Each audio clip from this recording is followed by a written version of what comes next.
Wabarakatuh. Waalaikumsalam warahmatullahi wabarakatuh, Pak Farhan. Innal hamdalillah nahmaduhu wa nasta'inuhu wa nastaghfiruh wa na'udzu billahi min sururi anfusina wa min sayyiati a'malina. Man yahdihillahu fala mudhillalah wa may yudlilhu fala hadiyalah. Asyhadu an la ilaha illallah wahdahu la syarikalah wa asyhadu anna Muhammadan abduhu wa rasuluh.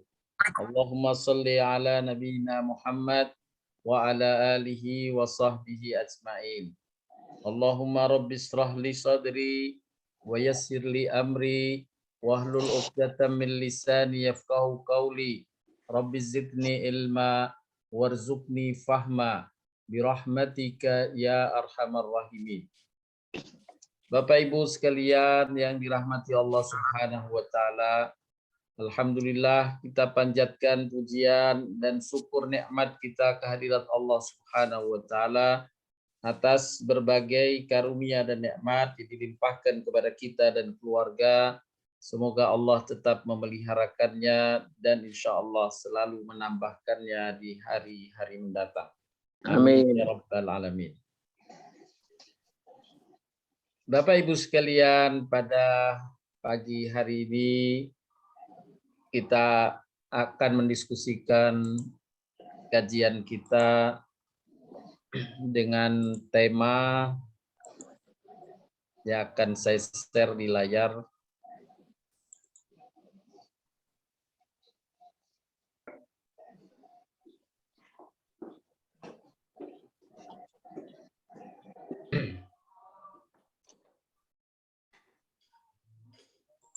Celupan Allah, siapa yang paling baik celupannya? Bapak Ibu sekalian, Allah Subhanahu wa taala berfirman di dalam surat Al-Baqarah ayat 138. Bunyi ayatnya, a'udzubillahi minasyaitonir rajim. Sibghatallah wa man ahsanu minallahi sibghah wa nahnu lahu abidun. Sibha Allah. Sibhatullah adalah sibha Allah. Siapa yang lebih baik sibhahnya daripada Allah. Dan hanya kepadanya kami menyembah. Bapak Ibu sekalian yang dirahmati Allah Subhanahu wa taala, di dalam tafsir Al-Qur'anul Karim, baik tafsir Ibnu Katsir, tafsir Asy-Sya'di atau tafsir Buya Hamka, dan banyak tafsir lainnya menyebutkan sibha Allah dalam atau dengan arti celupan Allah. Kalau kita baca celupan Allah, maka makna ayat ini celupan Allah. Siapa yang lebih baik celupannya daripada Allah. Dan hanya kepadanya lah kami menyembah.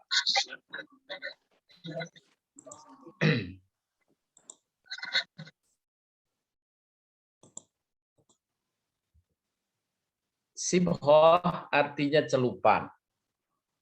Bapak Ibu sekalian, setiap celupan maka ia membutuhkan bahan untuk mencelupkan sesuatu sehingga dapat diharapkan sesuatu yang akan dicelupkan tersebut, semisal kita ingin mencelupkan kain, maka diharapkan kain yang dicelup pada celupan tersebut berwarna atau terwarnai sesuai dengan warna bahan celupan yang telah disediakan.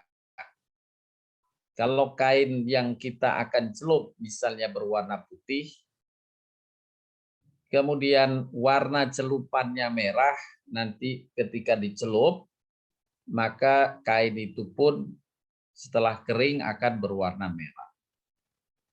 Kalau celupannya biru, bahan celupannya berwarna biru, kain putih tadi akan juga berwarna biru. Kain yang putih tadi akan terwarnai sesuai dengan bahan celupannya. Di antara bahan celupan ada yang dicelup tidak lama kemudian luntur, memudar warnanya. Imam Ibnu Qayyim menyebutkan bagusnya celupan itu tergantung dari dua hal. Yang pertama bahan celupannya, yakni warnanya khas, tidak membuat luntur, tidak cepat pudar, itu tergantung dari bahan celupan. Winter merek apa yang kita gunakan. Kemudian yang kedua, cara kita mencelupkannya juga menentukan kekhasan celupan itu. Kalau kita mencelupnya asal-asalan, cepat saja, tentu warnanya tidak sesuai, boleh jadi yang diharapkan. Karena ada yang terwarnai, ada yang masih belum terwarnai dari bahan celupan itu. Cara yang baik adalah memasukkan bahan itu seutuhnya ke dalam ramuan celupan. Kemudian didiamkan saja dalam waktu tertentu. Sehingga terserap semua warna atau bahan celupan itu. Setelah semuanya tercelup, baru kemudian dijemur, akan kalau bahan celupannya juga bagus, dengan cara yang bagus, yang tepat, insya Allah hasil celupannya pun akan sangat bagus. Inilah perumpamaan yang Allah berikan dengan istilah sibghah, celupan Allah. Allah telah menyiapkan bahan celupan yang terbaik, yaitu agama yang Allah turunkan. Agama yang Allah turunkan berupa Al-Quran sebagai pedomannya, dan sabda Nabi atau contoh toladan dari Nabi SAW sebagai pelengkapnya. Itulah bahan celupannya. Bahan yang terbaik dari celupan, maka seperti apa yang disampaikan oleh Imam Ibnu Qayyim ini, pasti kalau sesuatu dicelup ke dalamnya menghasilkan warna khas yang terbaik pula. Tinggal bagaimana kita cara mencelupkannya. Bahannya sudah ada. Bagaimana cara kita mencelupkan ke dalam celupan itu yang kemudian menentukannya. Apakah sesuatu yang kita celupkan itu memiliki warna sesuai dengan bahan itu atau tidak.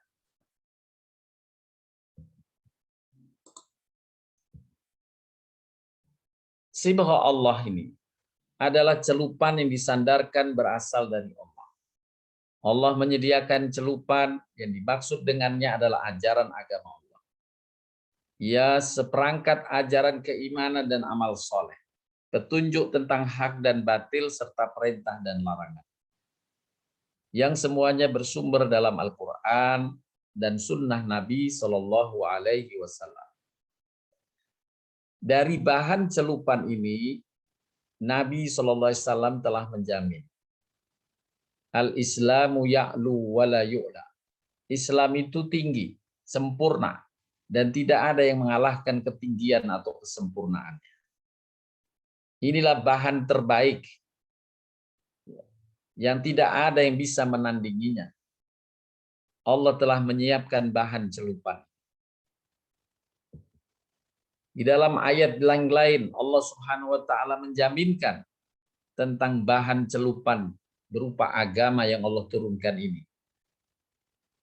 Maka mengapa mereka mencari agama yang lain selain agama Allah? Padahal apa yang ada di langit dan apa yang ada di bumi berserah diri kepadanya. baik dengan suka maupun terpaksa. Hanya kepadanya lah mereka dikembalikan. Dalam surat lainnya Al-Imran ayat 85. Wa may yabtahi khairal islami dinan falan yuqbala minhu wa huwa fil akhirati minal khasirin. Barang siapa mencari agama selain agama Islam, dia tidak akan diterima dan di akhirat dia termasuk orang-orang yang merugi. Tidak ada celupan yang bisa memunculkan warna yang khas yang disukai oleh Allah Subhanahu wa taala kecuali celupan yang Allah telah sediakan berupa agama Islam. Oleh karenanya Bapak Ibu sekalian, celupan sudah disediakan. Allah ingin tahu dari hambanya yang memanfaatkan bahan celupan itu dengan cara mencelupkan yang benar-benar cara mencelup yang bisa menghasilkan hasil celupan yang khas. Allah Subhanahu wa taala berfirman, "Ya ayyuhalladzina amanu dkhulu fis-silmi kaffah."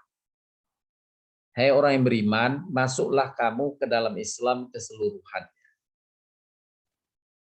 Makna dalam tafsir Asy-Sya'di, udkhulu fis-silmi kaffah, masuklah ke dalam Islam keseluruhannya, adalah memberi dorongan agar kita mencelupkan diri dengan celupan seutuhnya ke dalam celupan yang Allah telah sediakan. Jangan tanggung, jangan yang dicelup kaki saja, jangan yang dicelup tangan saja, yang lainnya tidak. Hendaklah seluruh badan dicelup. Inilah perumpamaan celupan Allah yang Allah telah sediakan, dan Allah meminta hendaklah kalian mencelupkan dirimu ke dalam celupan Allah ini keseluruhannya. Jangan tanggung. Allah Subhanahu wa taala dalam ayat yang lain surat Al-Baqarah 85 berfirman yang artinya, apakah kamu beriman kepada sebagian isi Alkitab, yakni Al-Quran, dan ingkar terhadap sebagian yang lain? Apakah kamu beriman pada sebagian Al-Quran dan ingkar terhadap sebagian yang lain? Tiada balasan bagi orang yang demikian di antaramu, melainkan kenistaan dalam kehidupan dunia. Allah tidak terima pencelupan dengan cara sebagian saja. Menerima sebagian, menolak sebagian. Mencelupkan sebagian dan tidak dicelupkan yang lainnya. Pada hari kiamat mereka dikembalikan pada siksa yang sangat berat. Allah tidak lengah dari yang kamu perbuat. Dalam surat Al-Hajj ayat 11, Allah menggambarkan adanya manusia yang mencelupkan diri dengan tanggung. Tidak fisilmi kafah tadi. Tidak sesuai dengan cara mencelupkan yang ditentukan oleh Allah dengan cara yang benar. Tapi dia tanggung, pilih-pilih. Sebagaimana Allah firmankan dalam surat Al-Hajj. Dan di antara manusia ada yang menyembah Allah di tepi. Jika dia mendapat kebaikan, tetaplah dia dalam keadaan itu. Namun jika menimpanya satu ujian atau bencana, berbaliklah dia telungkup ke belakang. Sungguh dia menderita kerugian di dunia dan di akhirat. Itulah kerugian yang nyata. Inilah salah satu contoh cara mencelupkan diri ke dalam celupan Allah dengan cara yang salah. Hanya pilih-pilih. Yang cocok dia terima, yang dia tidak cocok dia tolak. Maka Allah menyampaikan dia menderita kerugian dunia dan akhirat, yakni hasil celupannya Allah tidak terima. Karena Allah menyuruh kita udkhulu fis-silmi kaffah. Celupkan dirimu ke dalam celupan Allah itu seluruhnya. Jadi Bapak Ibu sekalian, tadi untuk mendapatkan celupan yang khas, celupan yang sesuai dengan yang dikehendaki Allah, maka ada dua hal yang dipersyaratkan. Yang pertama, bahan celupan. Bahan celupannya Allah langsung yang telah menyiapkan. Kemudian yang kedua, cara kita mencelupkan bahan itu. Nah, di antara cara yang Allah perintahkan supaya sempurna hasil celupannya, hendaklah engkau mencelupkan keseluruhannya. Ikuti semua, sami'na wa ata'na. Kami dengar bahwa ini dari Al-Quran atau dari Nabi SAW, maka kami mentaatinya. Tidak memilah-milah dan memilih sebagaimana disinyalir adanya sebagian manusia yang bersikap demikian dalam surat Al-Had ayat 11 ini.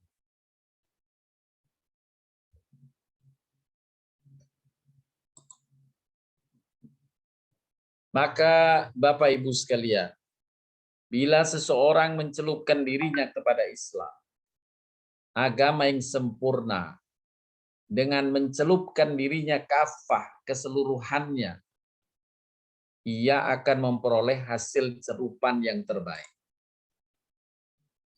Allah Subhanahu wa taala berfirman tentang hasil celupan yang terbaik.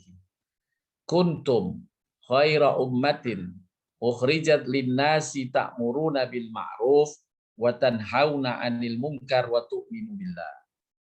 Kamu adalah umat yang terbaik yang dilahirkan untuk manusia.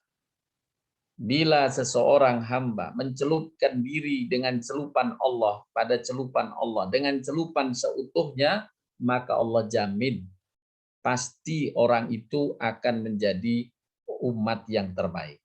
Manusia yang terbaik yang dilahirkan untuk manusia.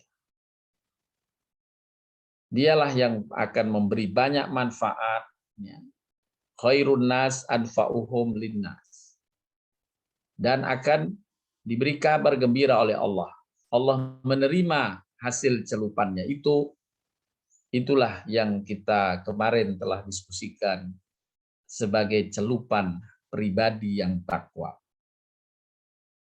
Pribadi yang takwa adalah pribadi yang telah mencelupkan dirinya pada celupan Allah secara utuh. Secara utuh. Ya ayyuhalladzina amanu taqullaha haqqa tuqatih. Orang-orang beriman, bertakwalah kepada Allah dengan sebenar-benarnya takwa. Dengan sebenar-benarnya takwa. Artinya sebenar-benarnya takwa dikaitkan dengan sibghatullah, hendaklah kamu bertakwa persis dengan bahan celupan yang Allah telah berikan. Tentu Allah Maha Pemaaf, Allah Maha Pengampun, Allah Maha Pemurah. Niat kita mencelupkan ke dalam celupan Allah seutuhnya. Ada kekurangan, ada kekhilafan, maka Allah telah menyediakan zatnya dengan sifat pengampunan, sifat kemaafan. Dan pengampunan Allah jauh lebih besar. Kemaafan Allah jauh lebih besar dari kemaafan manusia. Bagaimana digambarkan oleh Nabi SAW. Ada seorang pemuda yang membunuh 99 manusia. Tapi kemudian dia insaf, menyadari kehilafan dan kesalahannya. Memohon ampun untuk kembali bertobat kepada Allah Subhanahu wa taala. Allah terima tobatnya. Oleh karenanya di dalam surat Al-Imran yang pada pertemuan sebelumnya telah kita diskusikan, ada salah satu sifat orang bertakwa. sifat orang bertakwa. Alladzina idza fa'alu fahishatan aw zalamu anfusahum dzakarullaha fastaghfaru lidzunubihim wa may yaghfirud dzunuba illallah wa lam yusirru ala ma fa'alu wa hum ya'lamun. Sifat orang bertakwa itu di antaranya adalah mereka yang apabila melakukan kehilafan dan kesalahan, baik mengenai hak Allah maupun berkenaan dengan hak sesama, yang keduanya adalah dosa. Kemudian dia ingat bahwa itu suatu yang salah. Dia memohon ampun kepada Allah. Dia memohon ampun. Inilah di antara sifat orang bertakwa. Jadi di dalam surat Al-Imran itu disebutkan oleh Imam Ibnu Katsir, Allah tidak mensifati orang bertakwa dengan orang yang tidak pernah salah. Sehingga di dalam Al-Quran, Allah Subhanahu wa Ta'ala mengkisahkan rasul-rasulnya atau di antara rasulnya yang bisa berbuat khilaf. Di antaranya yang disebutkan dalam Al-Quran adalah Nabi Yunus alaihissalam. Kemudian Nabi Sulaiman alaihissalam yang pernah khilaf dan salah. Kemudian mereka memohon ampun kepada Allah Subhanahu wa Ta'ala. Bahkan manusia pertama yang kemudian diangkat oleh Allah sebagai rasul pertama, Adam alaihissalam pun pernah melakukan kehilafan dengan memakan satu pohon yang dilarang oleh Allah Subhanahu wa Ta'ala. Tapi kemudian Nabi Adam memohon ampun kepada Allah dengan doa yang diabadikan dalam Al-Quran. Rabbana zalamna anfusana fa in lam taghfir lana wa tarhamna lanakunanna minal khasirin. Nabi Yunus beristighfar dengan doa, la ilaha illa anta subhanaka inni kuntu minadh dhalimin. Bapak Ibu sekalian yang dirahmati Allah SWT. Jadi siapa yang mencelupkan kepada dalam bahan celupan yang Allah sediakan, maka dia akan menjadi hamba yang terbaik.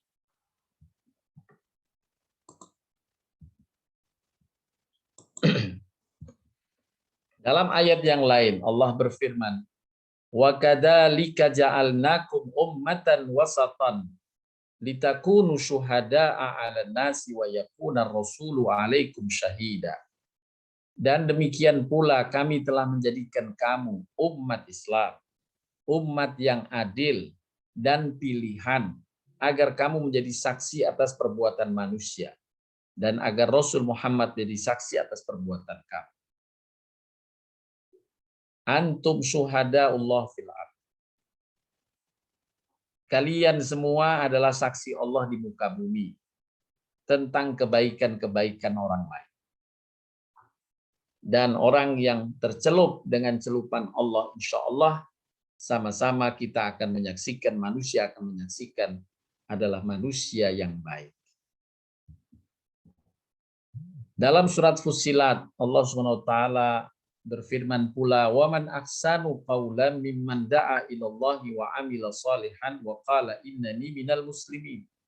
Siapa yang lebih baik perkataannya daripada orang yang menyeru kepada Allah, mengerjakan amal soleh, dan mereka itu berkata, sesungguhnya aku orang muslim.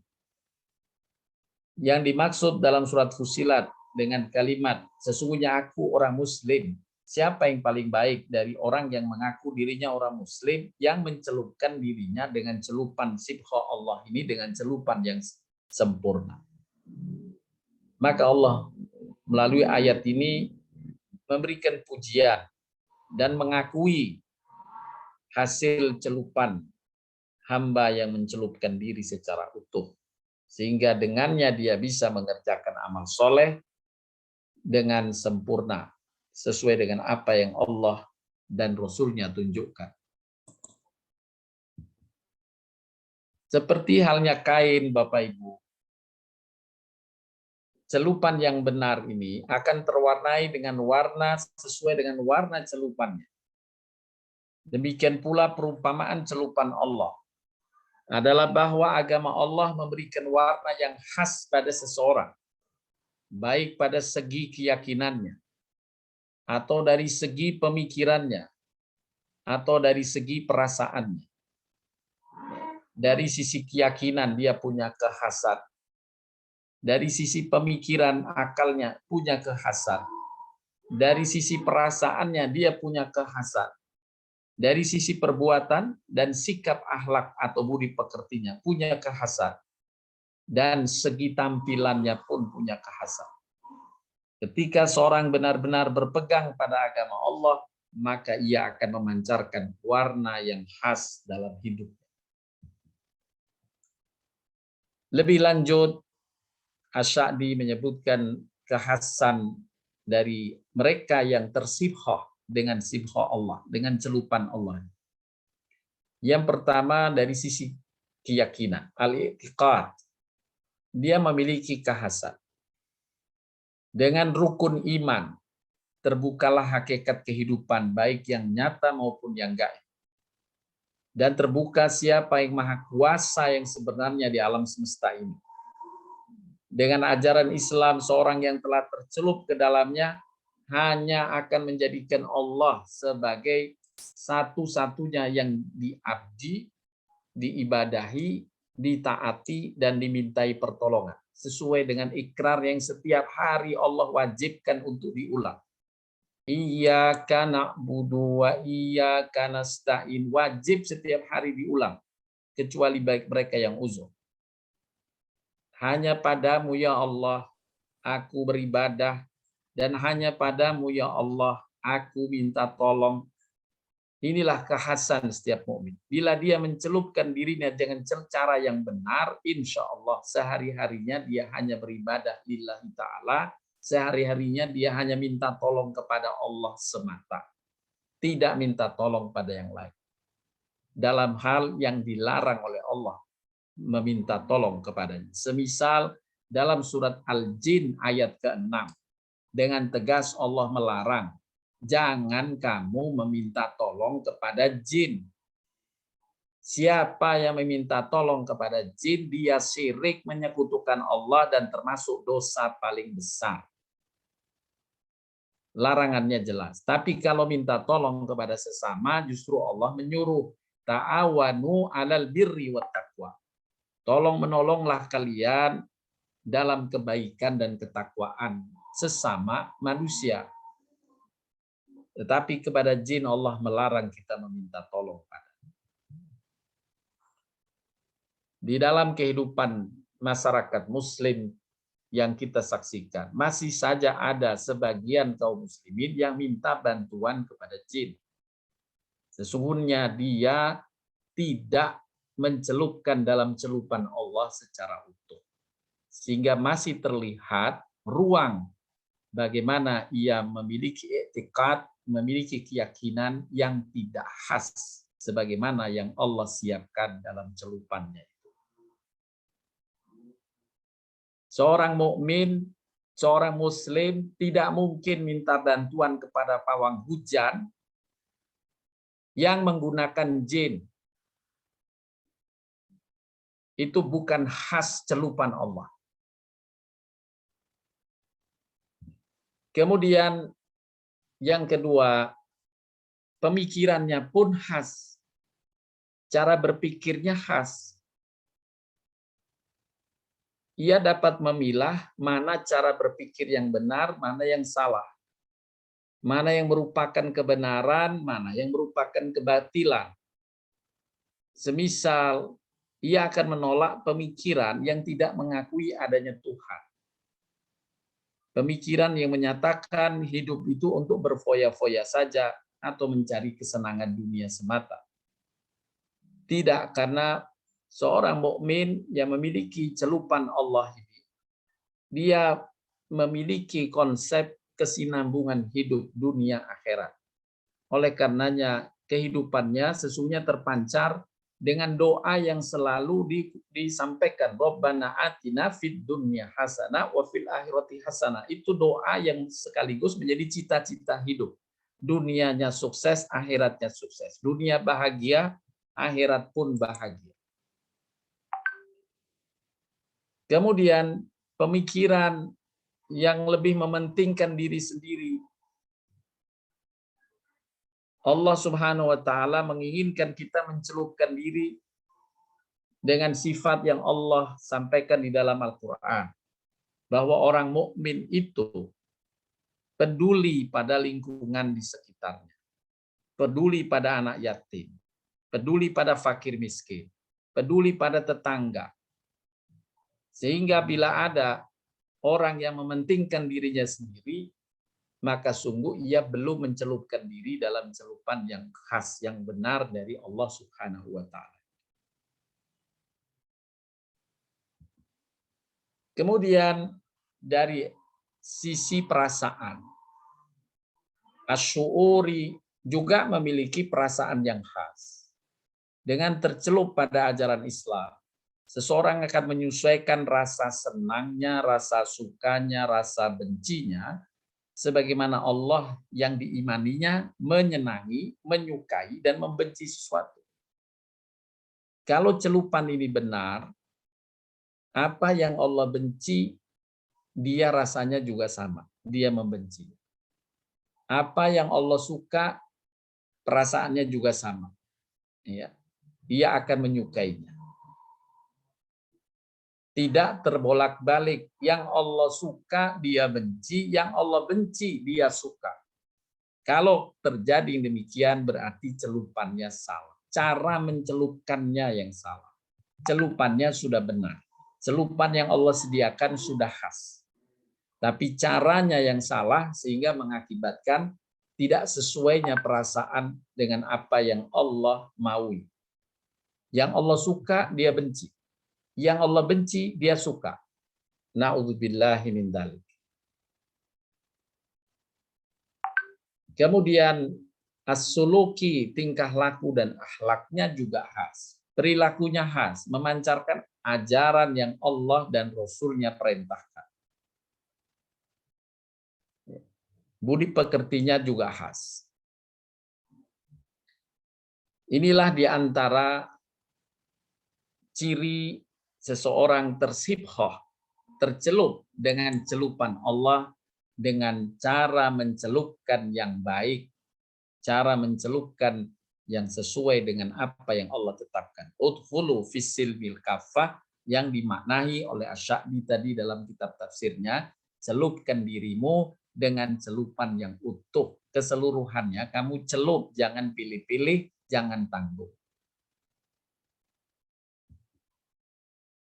Satu contoh ayat Al-Baqarah 177 yang menjelaskan tentang kekhasan dari seorang yang mencelupkan diri dengan celupan yang benar. Keyakinannya khas, pemikirannya khas, perasaannya khas, perbuatannya khas, dan akhlaknya pun khas. Terungkap dalam surat Al-Baqarah 177. Bukanlah menghadapkan wajahmu ke arah timur dan barat itu suatu kebajikan.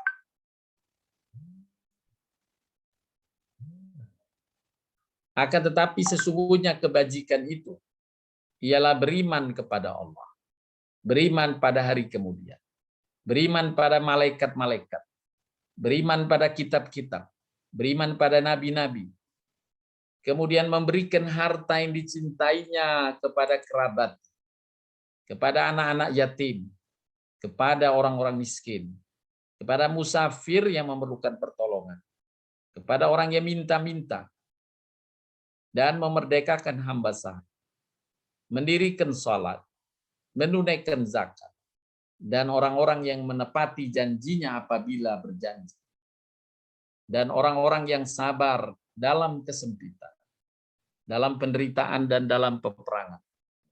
Mereka itulah orang-orang yang benar imannya, dan mereka itulah orang yang bertakwa. Penjelasan surat Al-Baqarah 177 ini pada bahasan yang lalu telah kita masukkan dalam indikator orang bertakwa. Beberapa ayat yang lainnya juga kita sudah masukkan ke dalam indikator orang bertakwa. Di antaranya dalam surat Al-Ahzab, Allah SWT menjelaskan mereka yang tersibhah dengan celupan Allah ini, tercelup dengan celupan Allah dengan cara yang tepat. Allah mensifatinya, sesungguhnya laki-laki dan perempuan yang muslim, laki-laki dan perempuan yang mukmin, yang tetap dalam ketaatan, yang benar, yang sabar, yang khusyuk, laki-laki dan perempuan yang bersedekah, laki-laki dan perempuan yang berpuasa, laki-laki dan perempuan yang memelihara kehormatan, laki-laki dan perempuan yang banyak menyebut nama Allah. Allah telah menyediakan untuk mereka ampunan dan pahala yang besar. Ampunan dari kekurangan dan kekhilafan, dan pahala yang besar atas ikhtiar beramal sesuai dengan apa yang Allah tetapkan dan Rasul contohkan. Di dalam surat Al-Furqan, Allah berfirman pula, dan hamba-hamba Tuhan yang Maha Penyayang ialah orang yang berjalan di atas bumi dengan rendah hati. Apabila orang jahil menyapa mereka, mereka mengucapkan kata-kata yang mengandung keselamatan. Orang yang melalui malam hari dengan bersujud dan berdiri untuk Tuhan mereka. Dan orang yang berkata, ya Tuhan kami, jauhkanlah azab jahanam dari kami. Sesungguhnya azabnya itu adalah kebinasaan yang kekal. Sesungguhnya jahanam itu seburuk-buruk tempat menetap dan kediaman. Bapak Ibu sekalian yang dirahmati Allah Subhanahu wa taala. Berkaitan dengan mencelupkan diri ke dalam celupan Allah ini, Nabi SAW memberikan satu perumpamaan untuk menggambarkan bahwa di antara manusia memang berbeda-beda dalam cara mencelupkan dirinya. Sudah ada celupannya, tersedia bahan celupannya, ada yang mau mencelup, ada yang tanggung mencelupnya, ada yang tidak mau mencelupkannya.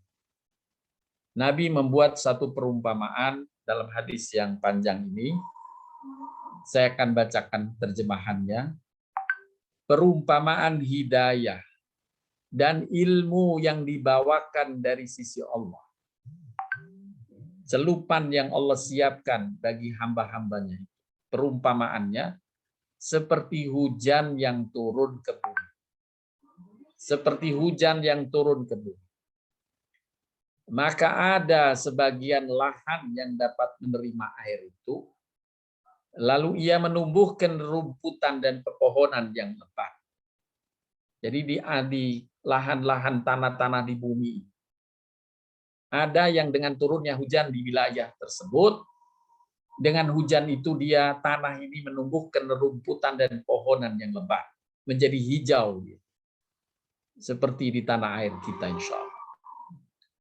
Dan di antara lahan, ada yang menyerap dan dapat menahan air, sehingga Allah memberi manfaat pada orang-orang di sekitarnya, pada manusia yang hidup di sekitarnya melalui air itu, untuk minum, bagi penggembala, untuk mengairi dan mencocok tanam. Jadi tanah itu memang tidak bisa menumbuhkan rerumputan dan pepohonan. Yang rumput dan pohon itu memberi manfaat pada orang-orang di sekitarnya. Tapi dia memilih yang lain. Tidak bisa menumbuhkan rumputan dan pohonan, tapi dia bisa menampung air hujan tadi. Sehingga air hujan itu menggenang, menjadi sumur, menjadi genangan danau dan sebagainya. Yang dengan air genangan itu memberi manfaat pada orang di sekitarnya untuk minum, untuk penggembala, mengembalakan dombanya, mengairi dan bercocok tanam. Kemudian yang ketiga, Nabi membuat perumpamaan, ada lahan-lahan cadas yang kering tandus, yang ia pun tidak bisa menggenangkan air. Air larut saja, mengalir tanpa bisa ditahan, walau hujan deras. Justru air karena mengalir deras dari lahan itu akan berakibat menyebabkan banjir di sekitarnya. Hujan pun turun di wilayah cadas, sehingga ia tidak dapat menahan air dan tidak pula menumbuhkan rumput dan pepohonan. Itulah 3 perumpamaan yang disebutkan oleh Nabi Shallallahu Alaihi Wasallam berkaitan bagaimana orang cara memanfaatkan bahan celupan Allah. Itulah perumpamaan dalam agama Allah. Allah memberi manfaat melalui apa yang aku bawa. Kemudian ia memanfaatkannya, mengkajinya, dan mengajarkannya. Ada pula yang tidak memberikan perhatian kepadanya sedikit pun. Jadi nggak mau mencelup sedikit pun. Dan tidak menerima hidayah yang aku diutus karenanya. Semoga kita tergolong hamba yang bisa mencelupkan diri dengan cara yang benar pada celupan yang Allah telah siapkan, dan Allah kemudian memberikan kemudahan bagi kita untuk mengambilnya dan menjadikan apa yang Allah sediakan dengan warna yang khas itu untuk warna diri kita. Bapak Ibu sekalian yang dirahmati Allah Subhanahu wa taala. Memang mencelupkan diri ini tidaklah mudah. Tetapi Allah menghargai mereka yang berniat untuk melakukannya dan memulai melakukan. Digambarkan ada seseorang yang dia baru masuk Islam. Kemudian berniat untuk mentaati Allah dan Rasul. Belum dia kerjakan amal-amal yang dia niatkan mentaati Allah dan Rasulnya, kemudian dia menemui ajal. Allah telah memasukkannya ke dalam ahlinya, ahli surga. Inilah kemurahan Allah dan rahmat Allah. Allah menilai dari niatnya dan kesungguhan hati. Di dalam hadis disebutkan, karena ini proses yang panjang, maka Nabi Shallallahu Alaihi Wasallam mendorong kita hendaknya melakukan pencelupan ini sejak dini, sejak awal kepada orang-orang di sekitar kita, tentunya anak-anak kita. Nabi bersabda, setiap manusia dilahirkan oleh ibunya di atas fitrah. Kedua orang tuanya lah yang menjadikannya Yahudi, Nasrani, atau Majusi, atau yang lainnya. Ya. Inilah Nabi memberi perumpamaan, orang tualah yang pertama kali mencelupkan anak-anaknya ke dalam celupan-celupan itu. Ada celupan Yahudi, ada celupan Nasrani, ada celupan Majusi. Hendaklah kita mencelupkan ke dalam celupan fitrah, yaitu al-Islam, ad-dinul Islam. Dalam pesan Al-Quran berkaitan dengan celupan sejak dini ini, dalam surat An-Nisa ayat 9, Allah SWT berfirman, hendaklah takut kepada Allah orang-orang yang seandainya meninggalkan di belakang mereka anak-anak yang lemah, yang mereka khawatir terhadap kesejahteraan mereka. Oleh sebab itu hendaklah mereka bertakwa kepada Allah dan hendaklah mereka mengucapkan perkataan yang benar.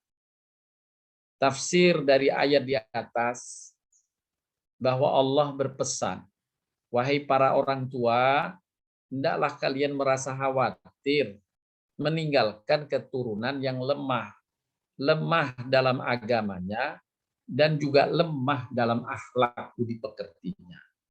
Oleh karenanya sejak awal Nabi SAW telah mendorong agar kita berupaya mencelupkan mereka, orang-orang di sekitar kita, dengan celupan yang baik, celupan yang khas. Seorang sahabat Nabi bernama Abu Hafs Umar bin Abu Salamah mengungkapkan pengalamannya di masa kecil. Ia mendapat pelajaran terkait dengan pengenalannya terhadap agama langsung dari Nabi SAW. Beliau bercerita, ketika masih kecil, saya berada dalam asuhan Rasulullah SAW. Saya sering berganti-ganti tangan untuk mengambil makanan di piring. Ini kekhasan ya. Satu contoh kekhasan ajaran Islam yang meminta hendaklah makan dengan tangan kanan. Ya, kecuali uzur. Kecuali yang uzur. Tapi dalam keadaan normal hendaklah memakan dengan makan tangan kanan.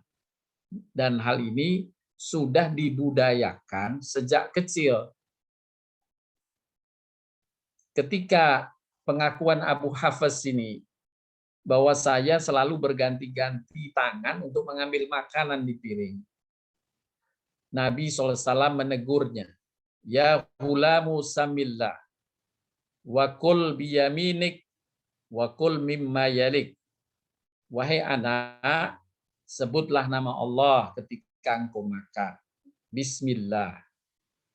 Makanlah dengan tangan kananmu dan makanlah makanan yang terdekat. Kalau itu disajikan di meja, ya adabnya, etika dan budi pekertinya, makanlah dari makanan yang terdekat. Ya.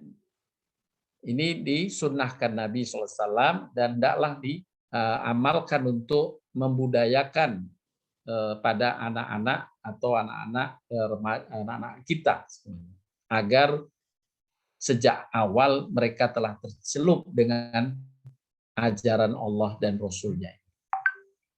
Kemudian pengakuan Abu Hafs, sejak itulah cara makan saya selalu dengan yang beliau sabdakan. Terbudaya dia dengan amalan yang Nabi sampaikan tadi.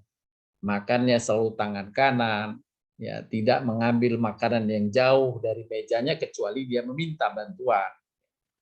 Ya, boleh rendangnya Bu, boleh rendangnya, baru diambilkan, tapi tidak langsung mengambil dengan berdiri dari meja. Nah itu salah satu etika yang diajarkan Nabi Shallallahu Alaihi Wasallam.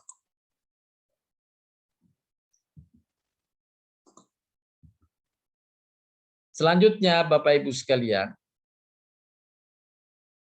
kalau tadi sejak awal, sejak dini sudah dilatih mencelupkan dengan celupan Allah ini, Allah pun memerintahkan agar kita merawat celupan.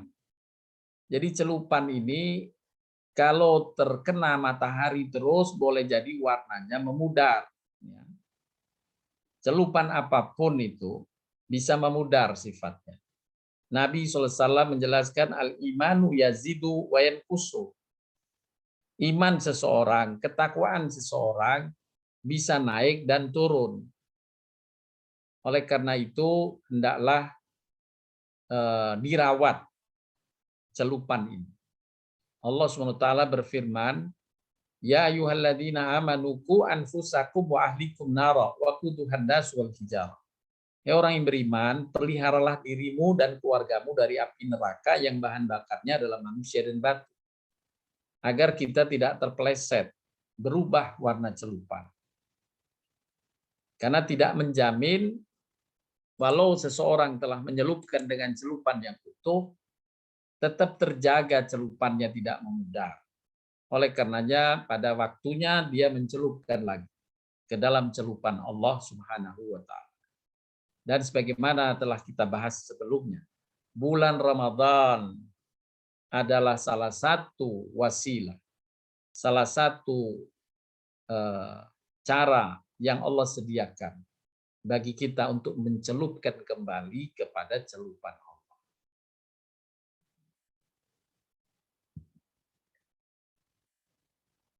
Ibnu Katsir menafsirkan ayat di atas bahwa makna jagalah keluargamu, tafsirnya adalah beritahukan adab dan ajarilah keluargamu tentang adab itu.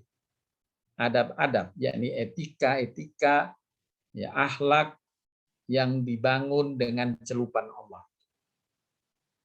Baik adab, sebagaimana kita sudah pernah mempelajari adab, adab-adab yang diajarkan Al-Quran, ada adab terhadap Allah, ada adab terhadap orang tua, ada adab terhadap Rasul, ada adab terhadap orang-orang di sekitar kita, bahkan ada adab terhadap diri kita sendiri. Selain adab terhadap makhluk-makhluk selain manusia, yakni hewan, tumbuhan di sekitar kita. Jadi berbagai macam adab telah Allah ajarkan dan Nabi contohkan. Beritahukanlah adab-adab itu dan ajarilah keluargamu tentang adab. Di dalam surat Toha ayat 132 Allah berfirman, wa'mur ahlaka bis-sholati wastabir 'alaiha. Perintahkanlah kepada keluargamu mendirikan salat dan bersabarlah kamu dalam mengerjakannya. Bersabar dalam mengerjakan. Sabar dalam apa? Sabar dalam mengajak. Perintahkan keluargamu mendirikan sholat, bersabarlah kamu dalam mengerjakannya. Mengerjakan untuk mengajak orang lain mendirikan sholat. Mendirikan sholat adalah simbol dari agama. Ya. Dia iqamuddin, dia adalah tiangnya agama. Menjadi tiangnya agama ini sangat penting untuk dijaga. Tentu yang dimaksud tidak sekedar menjaga tiang. Kalau tiangnya saja harus kita jaga karena pentingnya, tentu yang lain hendaklah juga dijaga. Kami tidak meminta rizki kepadamu, kamilah yang memberi rizki padamu. Akibat yang baik adalah bagi orang yang bertakwa. Dan ini termasuk sifat orang bertakwa adalah tidak soleh sendiri. Orang bertakwa itu selalu men-share kesolehannya. Ya, berbagi kesolehannya, mendorong orang lain juga untuk soleh dan berbuat baik, tidak untuk diri sendiri saja.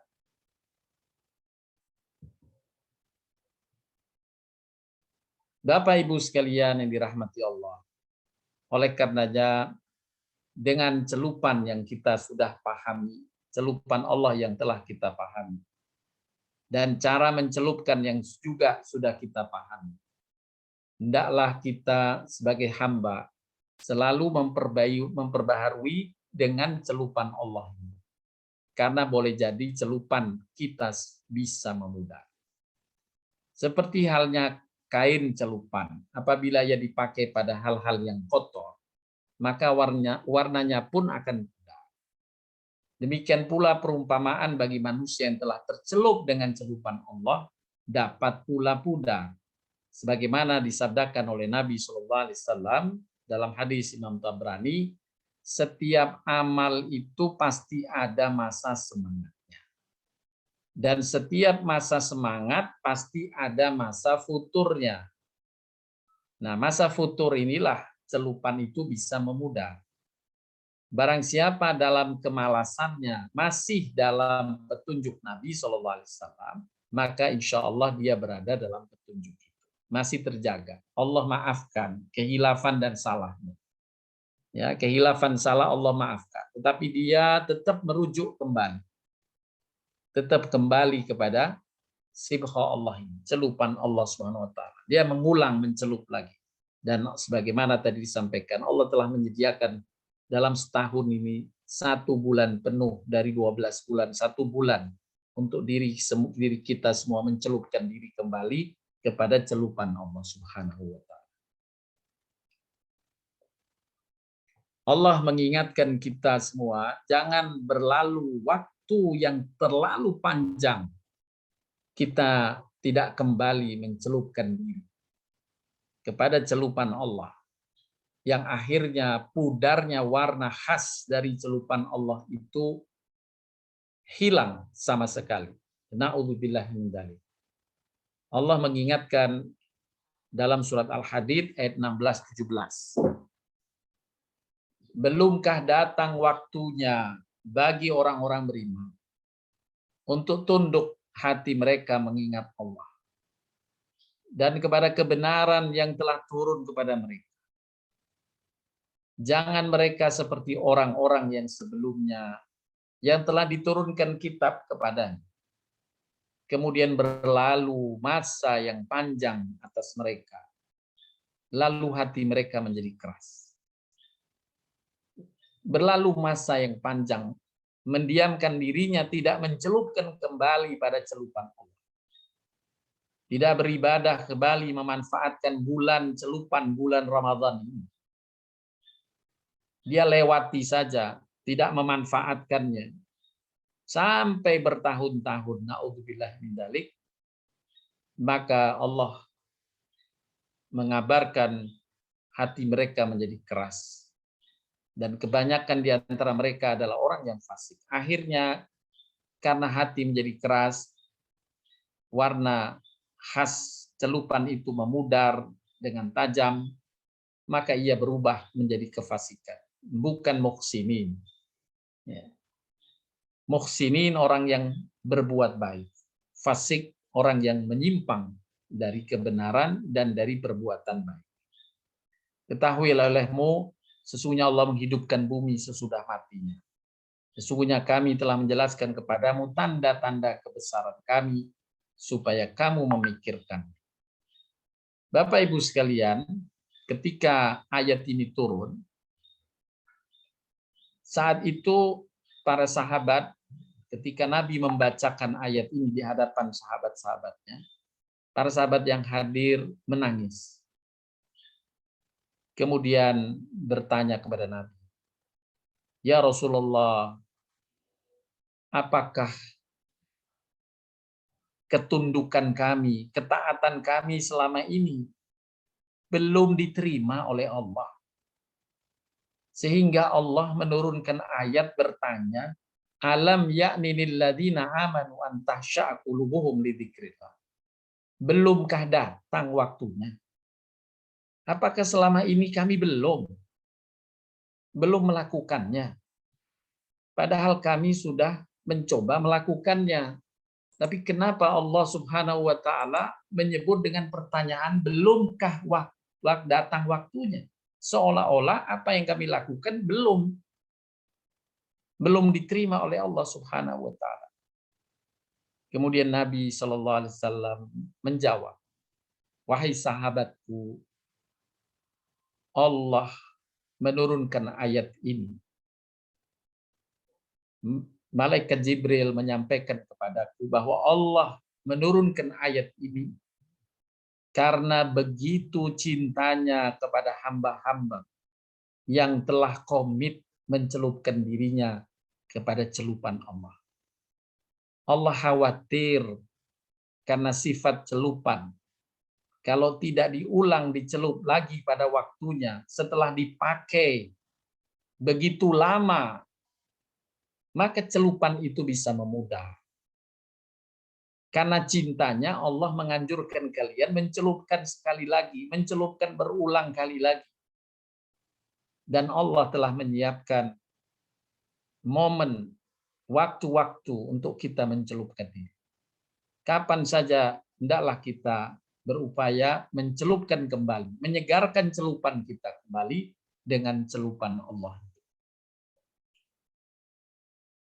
Bapak Ibu sekalian yang dirahmati Allah SWT. Al-Quran adalah pencelup. Bahan celupan itu adalah Al-Quranul Karim dan Sunnah Nabi SAW. Allah Subhanahu wa taala berfirman, demikianlah kami wahyukan kepadamu wahyu Al-Quran dengan perintah kami. Sebelumnya kamu tidak mengetahui apa Al-Quran itu dan tidak pula mengetahui apakah iman itu. Tetapi kami menjadikan Al-Quran itu cahaya yang kami tunjuki dengan Al-Quran siapa yang kami kehendaki di antara hamba-hamba kami. Dan sesungguhnya kami benar-benar memberi petunjuk kepada jalan yang lurus. Bapak Ibu sekalian yang dirahmati Allah Subhanahu wa taala.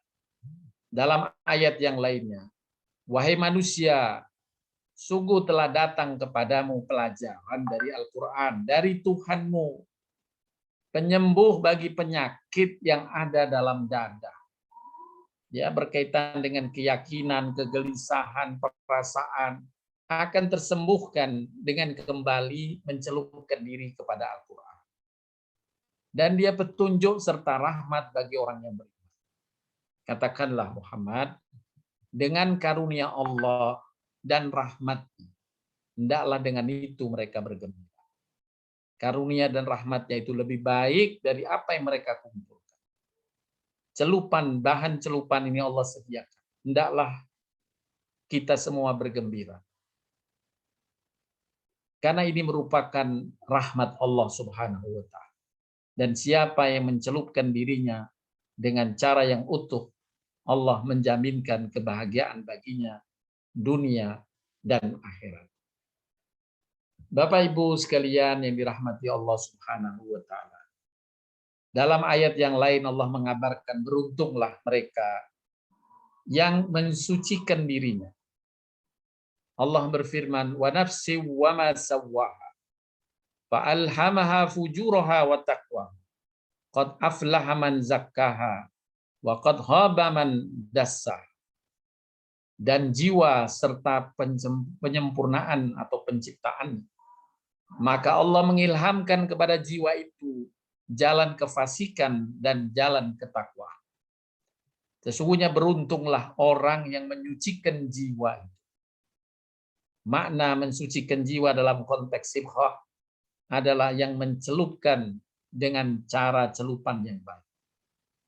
Dan sesungguhnya merugilah orang yang mengotori. Bapak Ibu sekalian yang dirahmati Allah Subhanahu wa Ta'ala. Nabi SAW mengajarkan satu doa agar diri kita semua senantiasa tercelup dengan celupan Allah sehingga menjadi celupan takwa.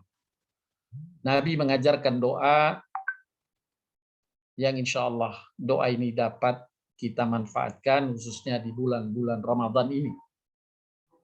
Allahumma ati nafsi taqwaha wa zakkiha anta khairu man zakkaha anta waliyuha wa maulaha.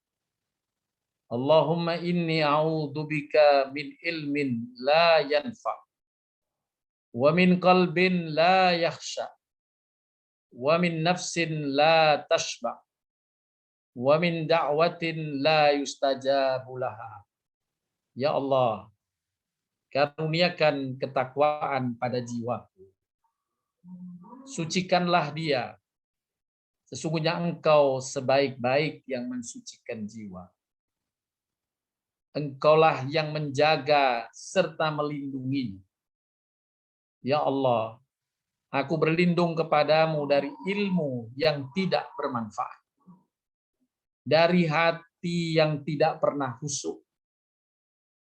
Dan dari doa yang tidak pernah diijabah atau dikabulkan. Amin ya rabbal alamin. Semoga doa ini dapat kita jadikan sebagai bagian tambahan doa-doa kita khususnya di bulan-bulan suci Ramadan. Dan Allah menjadikan bulan suci Ramadan ini benar-benar sebagai kesempatan bagi kita mencelupkan diri dengan cara yang benar pada celupan Allah. Bapak Ibu sekalian yang dirahmati Allah SWT. Selanjutnya saya ingin kita menjadikan Al-Quran sebagaimana pada pekan yang lalu telah disampaikan untuk bercermin, mengevaluasi diri kita masing-masing, di mana yang kita kuat, di mana yang kita sedang, di mana yang kita lemah. Kalau ada yang kuat, kita bersyukur kepada Allah. Alhamdulillah, karena sesungguhnya sifat-sifat baik itu adalah karunia Allah. Bergembiralah, tapi bergembiralah dengan bersyukur kepada Allah Subhanahu wa Ta'ala. Karena Allah lah yang menghujamkan taufik dan hidayah kepada hati hambanya. Apabila ada yang lemah, mari masing-masing kita untuk mengejar perbaikan, meningkatkan agar Allah menetapkan sifat itu menjadi bagian dari sibghah kita, celupan kita, sebagaimana yang Allah siapkan dalam celupan Allah. Saya telah menyiapkan bentuk isian semacam ini, Bapak Ibu. Ada indikator ketakwaan di dalam Al-Quran, 107 yang disampaikan oleh Imam Al-Qayyim, 120 lebih, tapi saya karena ada 2 tentang mengerjakan sholat, ya, ada sedekah yang saya satukan saja, saya dapat 107 indikator orang bertakwa.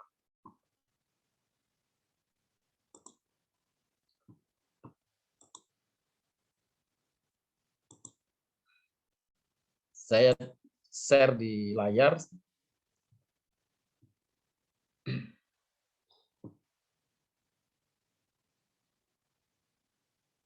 Nah, ini ada 107 Bapak Ibu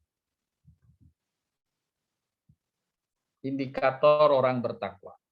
Nanti saya share juga di grup ya untuk bisa dimanfaatkan, diisi masing-masing untuk bercermin saja.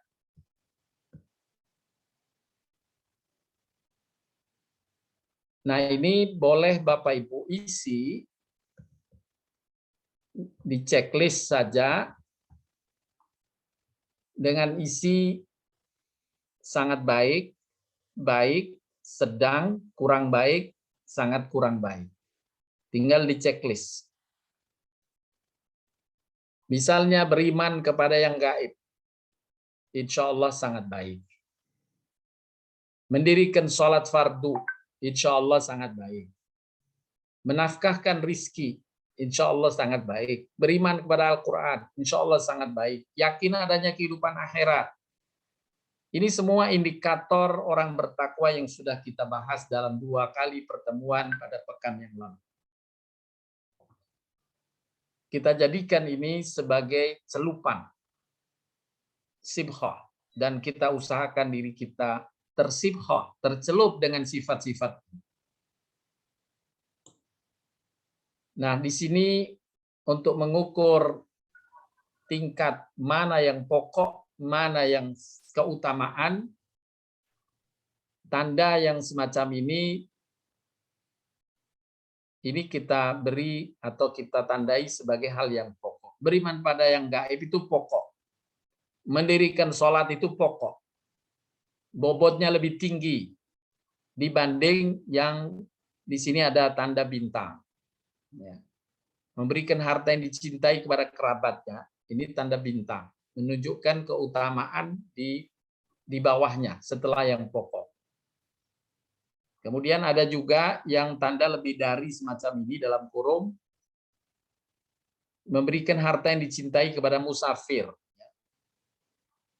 Ini lebih di bawah lagi dibanding dengan memberikan harta yang dicintai kepada anak yatim. Karena Allah SWT menyebut dalam Al-Quran,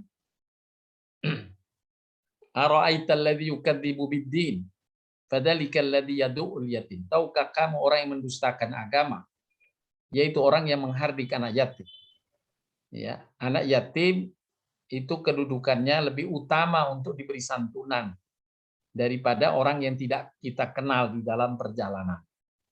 Sehingga dia menjadi keutamaan, ini tanda bintang, sedangkan orang yang di perjalanan yang tidak kita kenal, dia lebih dari saja. Adalah keutamaan yang bobotnya masih di bawah dari anak yatim, kerabat, ya tentu kerabat bobotnya lebih tinggi, anak yatim lebih tinggi, orang-orang miskin di sekitar kita lebih tinggi. Ya. Nah, ini semua ada 107. Nah, nanti Bapak Ibu boleh ini bobotnya setelah diisi, Bapak Ibu setelah diisi bisa dinilai. Yang tanda ini A tadi dikalikan 3, berapa jumlahnya? Jumlah nilai yang berapa kali 3? Yang tanda ini dikali 2, yang lebih dari kali 1. Jumlah perolehannya berapa?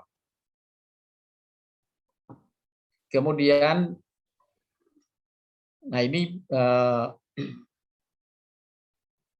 bisa dikategorikan untuk mengevaluasi mana indikator takwa yang kita sudah kuat, mana yang masih sedang, mana yang mungkin kurang baik. Mari kita jadikan cermin bagi kita untuk mengevaluasi bersama di bulan Ramadan yang memang Allah sediakan untuk bulan bagi kita menghisap diri. Bulan menghisap diri.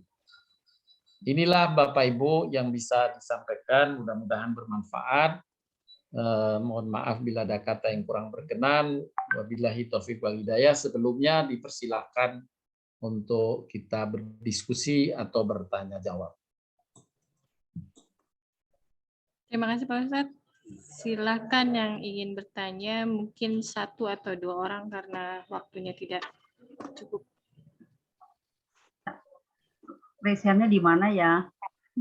Enggak ada. Pak Oh, Rudi, iya. silakan bertanya Pak Rudi. Ya, Bu Lastri, silakan Bu Lastri. Ya, Assalamualaikum Pak Ustadz Farhat. Terima kasih. Waalaikumsalam Bu. Silakan Bu Lastri. Maaf ya Pak Ustadz kalau pertanyaan saya mendasar sekali. Ini tadi senang sekali kalau dapat formulir itu. Nanti kan dibagikan ya formulirnya pertama itu. Iya, nanti dikirim. Oke.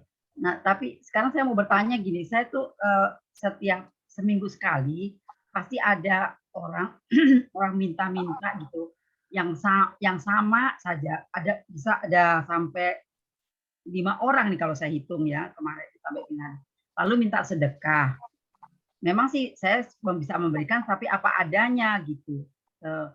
Nah itu bagaimana tuh? Kadang-kadang satu saat saya lagi dalam keadaan tidak punya cash sama sekali, saya kasih beras begitu.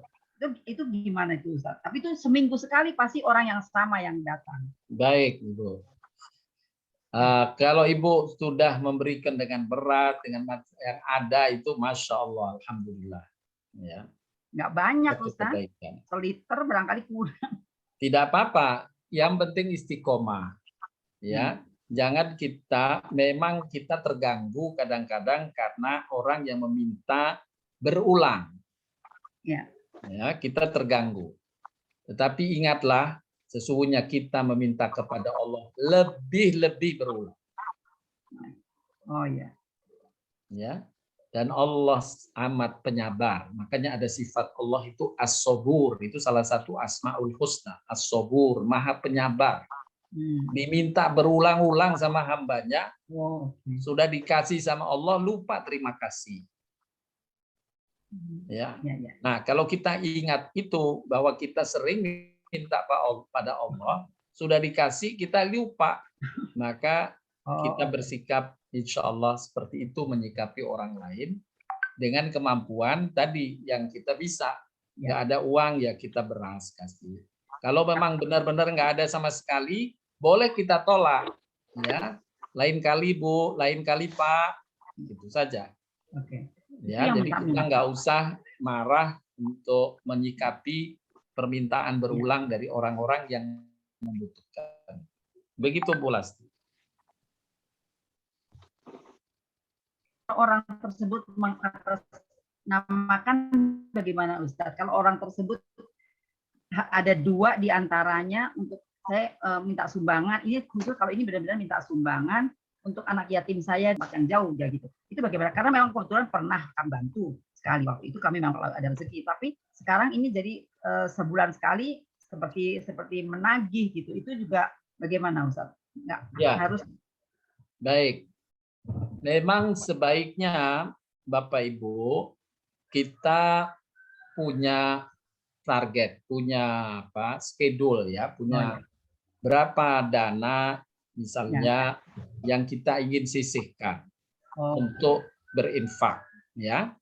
Nah, nanti kan infak itu tidak harus pada orang tertentu. Boleh jadi kita sudah berinfak pada si A yang kemarin juga membutuhkan. Kemudian si B datang, ya, meminta infak itu misalnya ya. Tapi karena jatah yang kita sudah siapkan sudah habis misalnya, maka kita boleh mengatakan mohon maaf Bu, kali ini saya nggak ikut program. Oh gitu. Jadi Ya. boleh, jadi tidak harus Ini nanti Pak Ustadz. menyumbang semua apa yang dimintakan. Tapi yang penting kita untuk bisa bersikap semacam itu, memang kita harus punya alokasi dana yang kita mau siapkan. Kecuali pada waktu-waktu tertentu kita dapat kemurahan Allah, kelebihan dari rezeki, baru kita tambahkan itu kebaikan. Apa daunnya? Terima kasih Ustaz. Terima kasih. Sama-sama. Ada lagi. Silahkan, ada yang lain. Belum ada Pak Ustadz, silakan. Bu Gomba.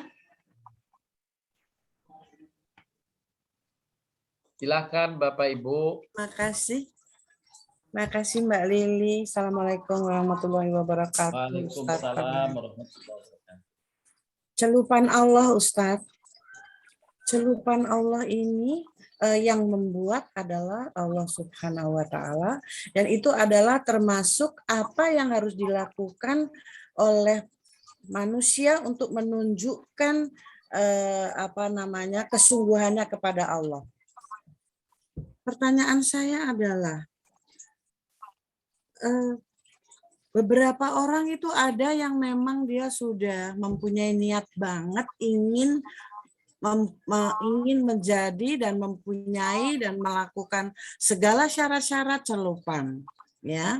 Tapi tentu banyak kesalahan. Dan ternyata di dalam akhir daripada dunia akan sedikit orang yang ternyata dia ikut dengan celupan itu. Begitu ya, Ustadz. Kemudian, apakah Allah pasti Allah berkuasa, tapi apakah Allah tidak mempergunakan kekuasaannya ya untuk membiarkan manusia itu yang banyak gitu loh mencelupnya dan yang benar? Baik, ya Ibu. Yang pertama, Allah berfirman, wahadaina najdai. Ya. Aku, kata Allah, telah tunjukkan kepada manusia itu dua jalan. Jalan menuju surga dan jalan menuju neraka. Silahkan kamu mempelajari jalan-jalan itu dan berikhtiarlah pada jalan itu. Inilah takdir Allah bagi makhluknya yang namanya manusia. Beda takdir Allah pada makhluknya yang namanya malaikat. Kalau malaikat tidak diberi kebebasan pilih, la ya'sunallaha ma amarahum. Malaikat itu tidak punya bebas pilih. Ya, dia cuma diperintah saja sama Allah. Tapi kalau manusia punya free will, bebas memilih. Allah menyiapkan, ini silahkan. Kalau kamu jalan di sini, ini menuju surga. Kalau ini jalan, kamu lalui, hati-hati. Ini jalan yang menyimpang ke neraka. Makanya kemudian Allah anugerahkan siapa yang mau, Allah kasih petunjuk. Ihdinas siratal mustaqim. Makanya kita setiap hari disuruh doa itu. Ihdinas siratal mustaqim. Tunjukilah kami jalan yang lurus, jalan yang menuju surga.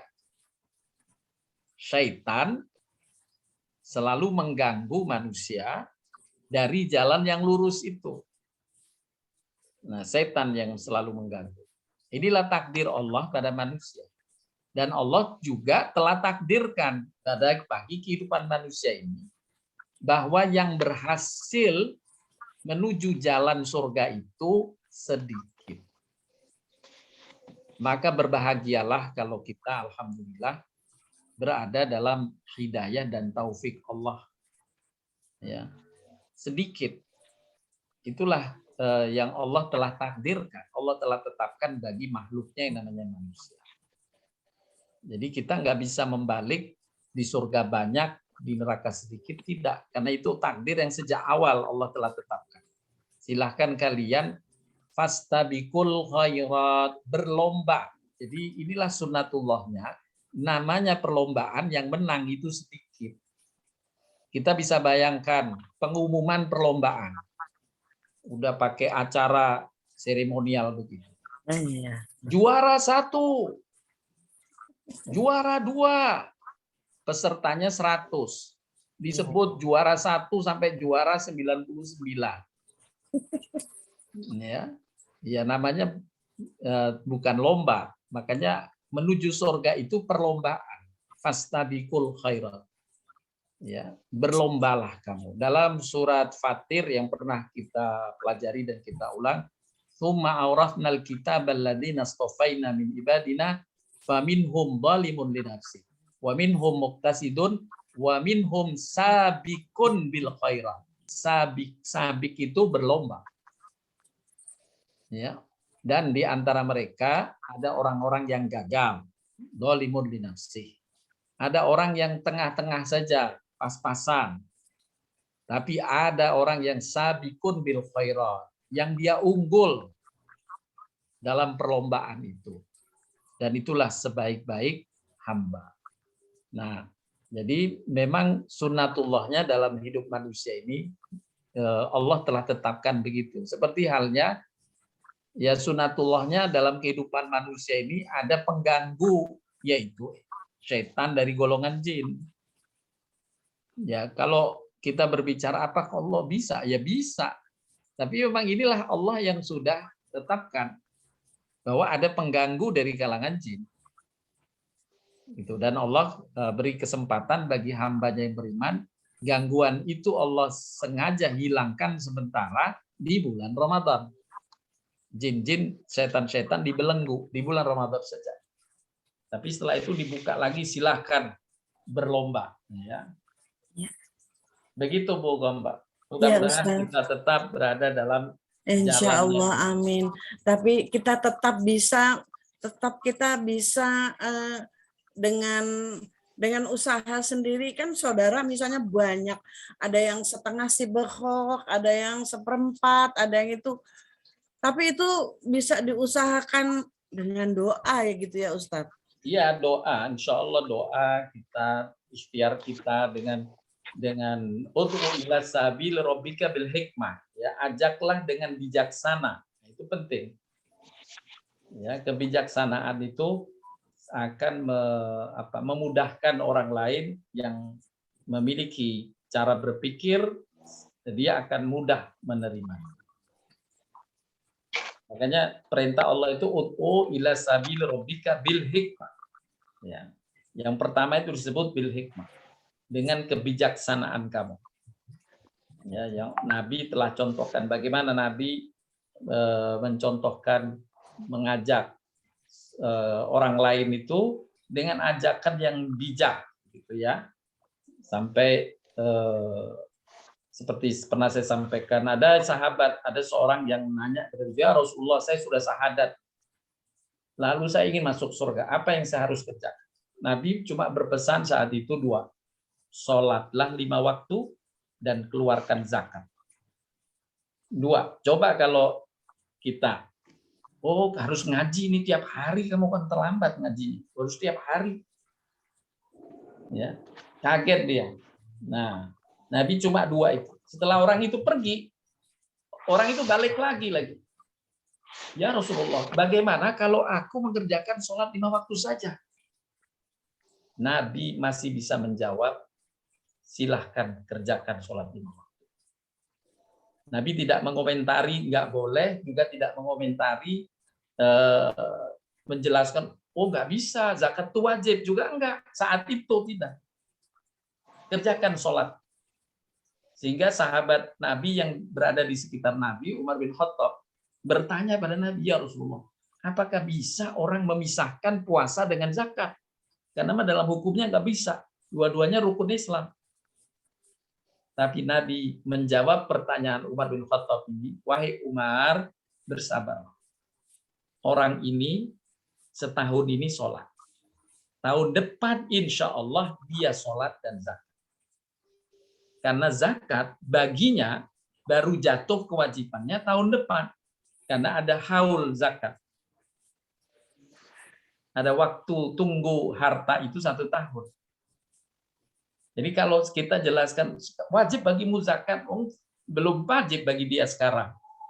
Wajibnya kan baru tahun depan, karena zakat harus menunggu haul 1 tahun. Nah itulah bagaimana hikmahnya Nabi dalam mengajak sahabatnya, keluarganya, dan orang-orang lain. Kita mengajaknya bersabar, karena proses hidayah Allah itu nggak ada yang tahu. Ya, proses hidayah Allah nggak ada yang tahu. Ya. Begitu Bu Gombak. Terima kasih Ustaz. Sama-sama. Assalamualaikum warahmatullahi wabarakatuh. Salam. Silakan Pak Buana, ada waktu 5 menit lagi Pak Ustadz. Silakan. Assalamualaikum Pak Ustadz. Waalaikumsalam Pak Buana. Semoga kita semua dalam keadaan sehat. Pak Ustadz, waktunya singkat, tapi saya juga pertanyaannya agak di luar konteks, nggak apa-apa ya Pak Ustadz ya? Iya, nggak apa-apa Pak Buana. Sering kita dengar Pak Ustadz di di kajian-kajian bahwa jika jenazah gitu ya saat diminta dihidupkan kembali, dia ingin melakukan satu hal yaitu sedekah. Lalu kemudian berkaitan dengan Ramadan adalah bulan yang penuh barokah, penuh ijabah untuk doa-doa. Nah, menurut Pak Ustadz, kira-kira kalau seandainya ada satu permintaan yang paling utama, misalnya yang akan diijabah, sebaiknya doa apa Pak Ustadz? Apakah doa selamat dunia akhirat, atau mohon ampunan, atau apa Pak Ustadz? Mohon masukan. Terima kasih Pak Ustadz. Baik, khusus di bulan Ramadan, memang Nabi menganjurkan doa, ya, beberapa doa yang dianjurkan lagi diamalkan Nabi SAW. Yang pertama adalah Allahumma innaka afuwun tuhibbul afwa fa'fu anna. Itu yang terkait dengan bulan Ramadan. Karena dikaitkan pula dengan hadis Nabi SAW, amat merugi seseorang yang melewati bulan suci Ramadan tidak mendapat ampunan atau kemaafan dari hilaf salahnya di masa sebelum Ramadan. Jadi Ramadan ini seperti bulan amnesti, kira-kira begitu ya. Kalau bulan yang Allah mudahkan bagi orang untuk bertobat, untuk beristighfar, mohon ampun, dan mohon kemaafan. Makanya Nabi mengajarkan di bulan Ramadan kepada Aisyah istrinya, yang kemudian tentu untuk kita semua, Allahumma inna ka'afuun tuhibbul afwa fa'fu anna. Maafkanlah segala hilaf dan salah saya ya Allah. Nah, di samping itu kemudian doa asyhadu an la ilaha illallah astaghfirullah nas'aluka ridhaka wal jannah wa na'udzubika min sakhatika wan nar. Allahumma inna nas'aluka ridhaka wal jannah wa na'udzubika min sakhatika wan nar. Ya Allah, Allahumma inna nas'aluka ridha. Kami mohon kepadamu ridhamu, wal jannah, dan surgamu, wa na'udzubika min sakhatika wan nar, dan aku berlindung kepadamu ya Allah dari murkamu dan dari nerakamu. Jadi kita meminta ridha dan surga, dan berlindung kepada Allah dari murkanya dan dari nerakanya. Serta tadi diiringi dengan permohonan maaf dari Allah Subhanahu wa taala. Begitu Pak Buana, di antara doa yang secara khusus memang Nabi kaitkan dengan bulan suci Ramadan. Sedangkan doa tadi yang saya sebutkan tadi dalam hadis Imam Muslim, Imam Nawawi menyebutkan ini doa baik untuk kita selalu meningkatkan takwa, ya, berharap kepada Allah, dan bisa dibaca pula di sela-sela bulan Ramadan kita. Begitu Pak Buana. Jadi doanya doa minta ampunan ya Pak Ustadz, sama halnya seperti doa waktu malam Lailatul Qadar ya. Kita betul ya. Ampunannya. Oke, jazakallah Pak Ustadz. Sama-sama Pak Buana. Baik Bapak Ibu sekalian, mungkin cukup sedemikian yang bisa disampaikan dan kita diskusikan pada pagi hari ini. Insya Allah bahan kajian tadi saya akan share untuk diamati kembali, dan khususnya kuesioner tadi, kuesioner untuk masing-masing, ya, bercermin terhadap indikator-indikator takwa yang tercantum dalam Al-Quran yang pernah kita bahas pada pekan yang lalu, dapat diamati dan kita mereferensi atau bercermin diri terhadapnya. mana yang perlu mendapatkan catatan untuk kita tingkatkan, mari sama-sama masing-masing berupaya meningkatkan indikator yang dirasa kurang dengan indikator-indikator lain. Mudah-mudahan semuanya menjadi sempurna. Amin ya rabbal alamin. Demikian Bapak Ibu, mohon maaf sekali lagi bila ada kata yang kurang berkenan. Saya cukupkan. Terima kasih Bu Lili atas bantuannya. Wabillahi taufiq wal hidayah. Subhanakallahumma wa bihamdika asyhadu an la ilaha illa anta astaghfiruka wa atubu ilaik. Assalamualaikum warahmatullahi wabarakatuh. Waalaikumsalam.